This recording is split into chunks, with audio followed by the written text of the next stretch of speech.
अस्सलाम वालेकुम प्यारे बच्चों, मेरा नाम शाहरुख है और मैं आपको 8th क्लास की इंग्लिश के लेसन 1 की अभी ट्रांसलेशन और इसका ओवरव्यू दूंगा।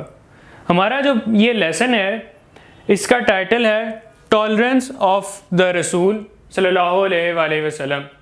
इसमें हमें बताया गया है कि टॉलरेंस क्या होती है और हमारे रसूल सल्लल्लाहु अलैहि वसल्लम की ज़िंदगी में टॉलरेंस किस तरह से आपने प्रैक्टिस की है, किस तरह आपने मिसाल रखी है टॉलरेंस की दुनिया के सामने और मुसलमानों के सामने।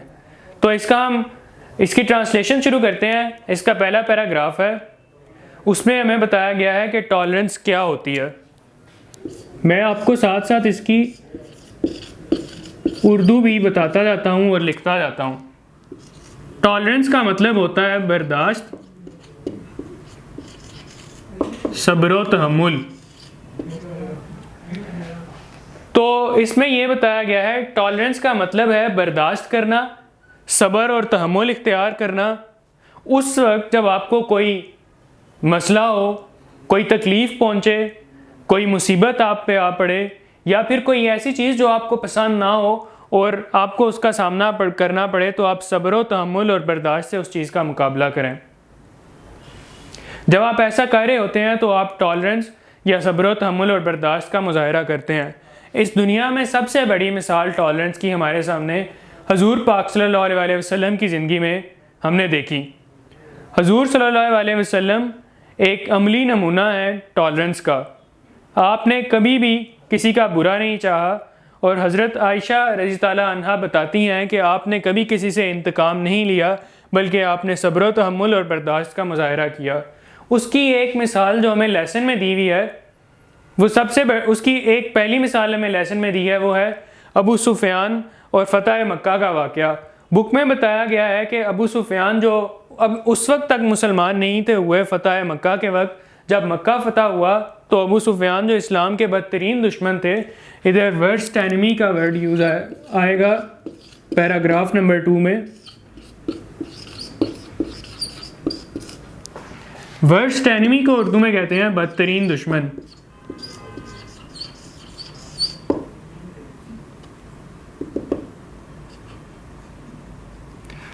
तो अबू सुफियान जो उस वक्त तक इस्लाम के बदतरीन दुश्मन थे, जब मक्का फ़तह हुआ तो आप सल्लल्लाहु अलैहि वसल्लम ने अबू सुफियान को ना सिर्फ माफ़ कर दिया बल्कि आपने अबू सुफियान को इज़्ज़त भी बख्शी, ये ऐलान करके कि कोई भी शख्स जो अबू सुफियान के घर में पनाह हासिल करेगा उसके लिए आम मुआफ़ी का ऐलान है।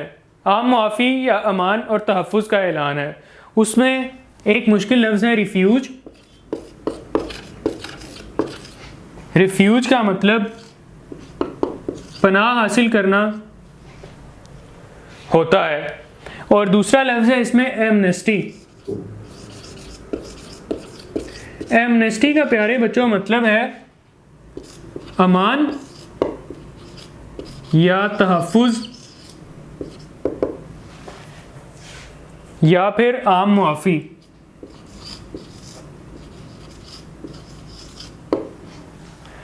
तो हजूर ने यह ऐलान किया कि कोई भी शख्स जो अबू सुफियान के घर में जाके पनाह लेगा उसके लिए एमनेस्टी या आम मुआफ़ी का ऐलान है।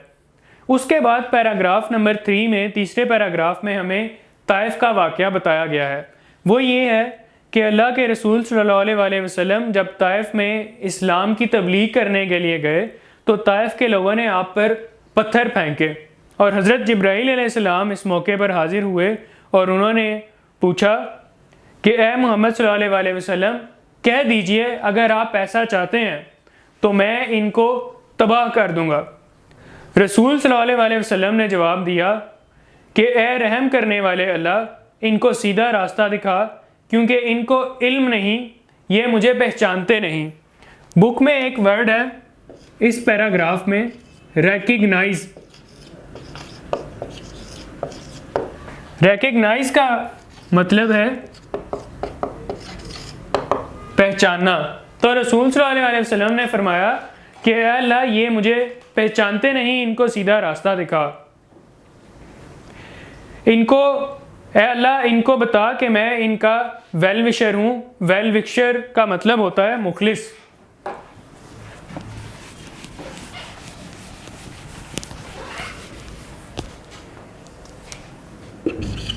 वेल विशर का मतलब होता है मुखलिस या कोई ऐसा जो आपका भला चाहता हो। मुखलिस या भला, भला चाहने वाला।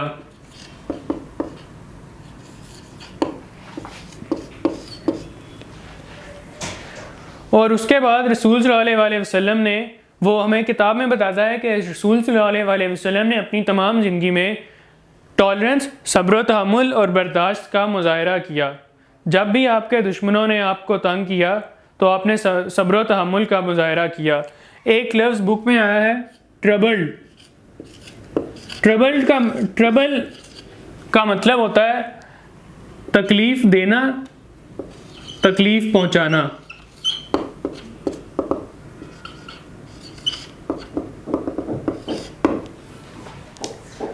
फिर उसके बाद पैराग्राफ नंबर 4 में उसने बताया कि अपने आखिरी एड्रेस में, अपनी आखिरी तकरीर या अपने आखिरी खुतबा में अल्लाह के रसूल सल्लल्लाहु अलैहि वसल्लम ने फरमाया कि इंतकाम जो खून रेजी के लिए और कत्लो गारत के लिए लिया जाता था, ब्लड शेड,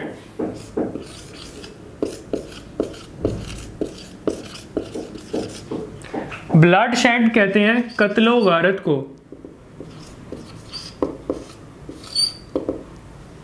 और कस्टम कहते हैं रिवाज को।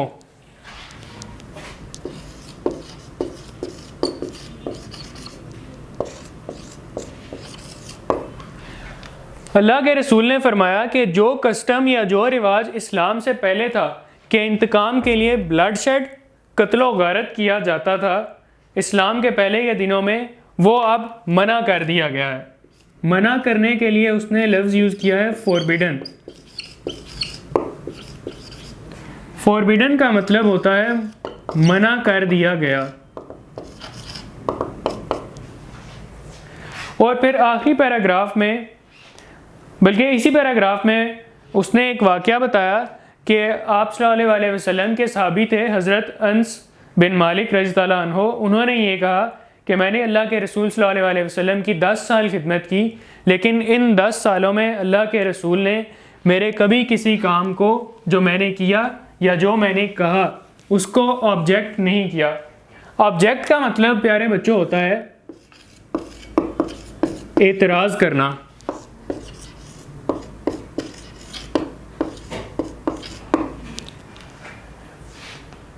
फिर इसके बाद जो हमारा आखिरी पैराग्राफ है उसमें वो कहता है कि हमारे मुआशरे में जो डिटीरियोरेशन पैदा हुई है, डिटीरियोरेशन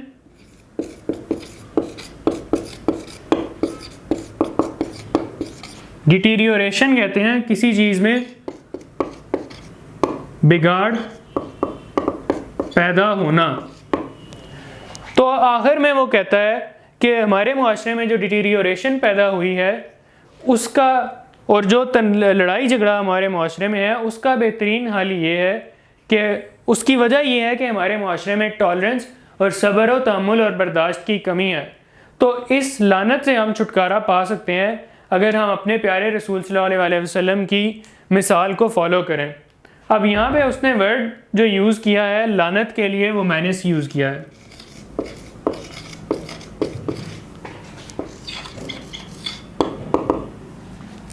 तो ये इस ऐसे की इस लेसन की ट्रांसलेशन थी उर्दू में, और जो मुश्किल वर्ड थे वो मैंने सारे आपके सामने बोर्ड पे लिख भी दिए और उनकी उर्दू भी आपको बता दी।